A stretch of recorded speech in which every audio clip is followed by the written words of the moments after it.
talk a little about numbers. Some of the stats that we're pulling. Back in November of 2008, we started to track actively available properties. Basically, the MLS is kind of like a trading pit for what's going on in the real estate market.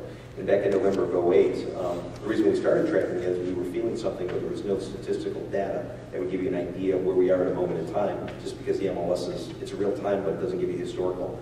So we saw back in Thanksgiving week of 2008, there were about 108,000 properties on the market, and there were about 9,200 pending sales in Palm Beach, Broward, Dade County, single-family, condo, townhouse. So it's effectively all, most of the market, good percentage of the market.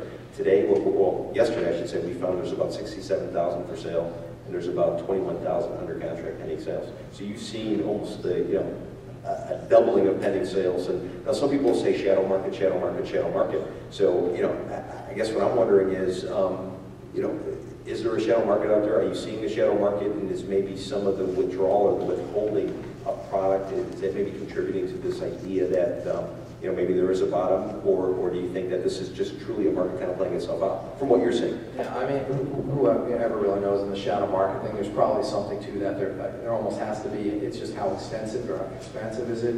So yeah, that's probably, that has to have a place in the discussion. I don't think, one thing that I think is clear, I had a conversation with a couple folks here, we're not going to, I think we're used to in the last 10 years of a roller coaster where, we had the tech boom, tech bust, real estate boom, real estate bust. And I think we're done with that for a while. I think this recovery, and I think it's fair, we're not receding anymore, so the recession has stopped, kind of technically.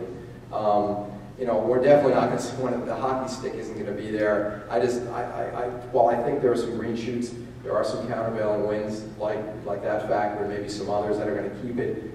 Interest rates are an unknown, right? Potentially increasing interest rates down the pike, and what's that going to mean? And I think you're going to have these competing forces, and I think that's going to cause us to have a relatively long recovery that's going to kind of be flat and not have the spike at any time. I think we're just going to be on this ride that's kind of boring, but slowly getting better, and I think we're not used to boring, for good or bad, but I think we're going to have to face it. It's going to be a boring recovery, kind of a flat, slight, ever so mild sloping recovery, and I think that's going to be a factor of these positive and negative forces kind of tugging at each other.